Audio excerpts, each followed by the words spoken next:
a man has been charged with 10 counts of attempted murder. 32-year-old Anthony Williams from Peterborough is expected to appear in court later this morning in Peterborough. Now, he's also been charged with 1 count of actual bodily harm and 1 count of possession of a bladed article. This is all after the train attack from Doncaster to King's Cross. The British Transport Police say the charge of actual bodily harm is related to an assault on a police officer in a custody suite after the incident there in Huntingdon.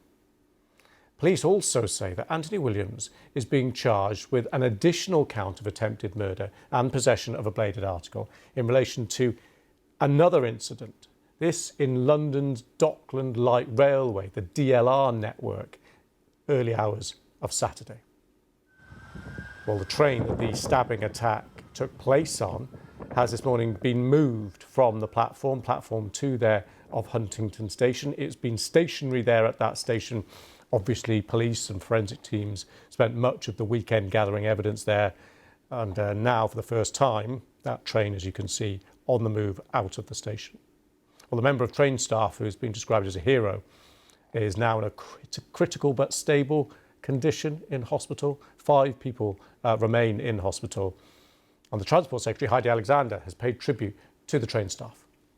Yeah, so British Transport Police currently have 1 suspect detained. They are continuing their investigations. They arrested him within 8 minutes of the first emergency call coming in on Saturday night in Huntingdon and arrested him on suspicion of attempted murder.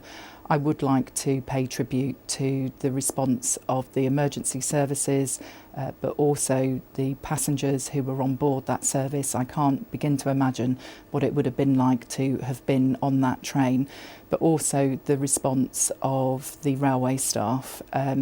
The train driver who had the presence of mind to phone the signallers in Network Rail and get the train onto that slow line into Huntingdon Station and a place of safety, but also the individual that you referred to there, Sally, who is a member of the LNER onboard train crew. He is in hospital in a critical but stable condition, and the bravery that he showed was utterly remarkable. He went to work on Saturday morning to do his job, and he left work a hero because he put himself in harm's way.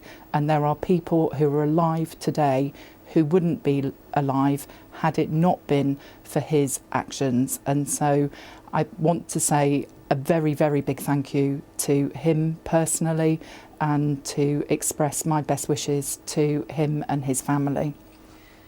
We've seen some horrific images, haven't we, from the incident over the weekend. You know, it was clearly a terrifying situation, but as you mentioned, it could actually have been so much worse.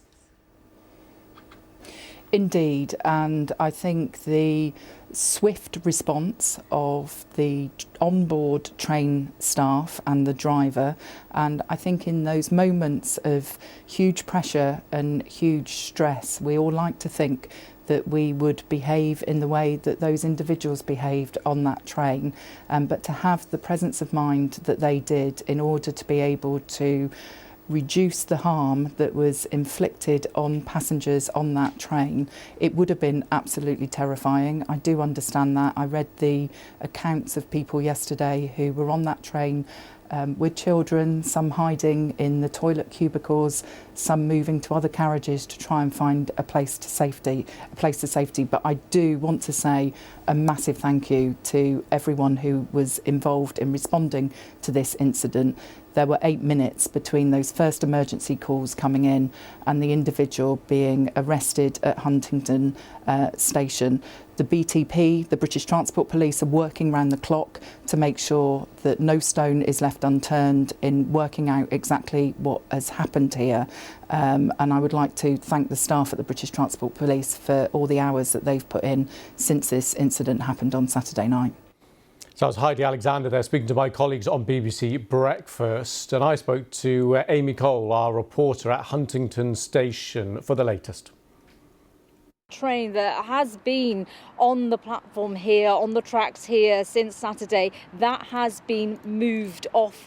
Detectives will continue to gather evidence. This is still a crime scene. It is closed. You will see the odd service, the odd train going past, but it's still closed to passengers at the moment while investigations continue. And this is being described as a very complex investigation. 11 people were injured, including that railway staff member. And we've been hearing this morning from the Transport Secretary Heidi Alexander, who's been giving an update saying that he is in a critical but stable condition, and she has been praising his bravery and his actions. Now, we understand that this was a high-speed service to London, and it was due to the quick thinking of the train driver, Andrew Johnson, in alerting the controllers that they were able to guide the train into this smaller station which has a slow track, and that meant that it was easier for the train to come to a standstill, allowing for the emergency services to quickly get on board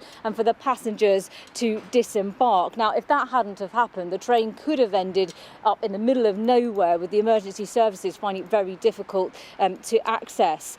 Many of the stabbings took place, we're told, in the middle of the train, forcing people to flee to either end of the carriages, and what must have been a totally terrifying ordeal for them. The London North Eastern Railway line is one of the country's main arteries, and there will be questions for authorities about its vulnerability and that of other major routes. We know today that there is increased security at some of the country's major transport hubs as police look to offer reassurance to passengers. We're told that overall this incident could have been a lot worse had it not been for the bravery of some of those passengers and the railway staff on board.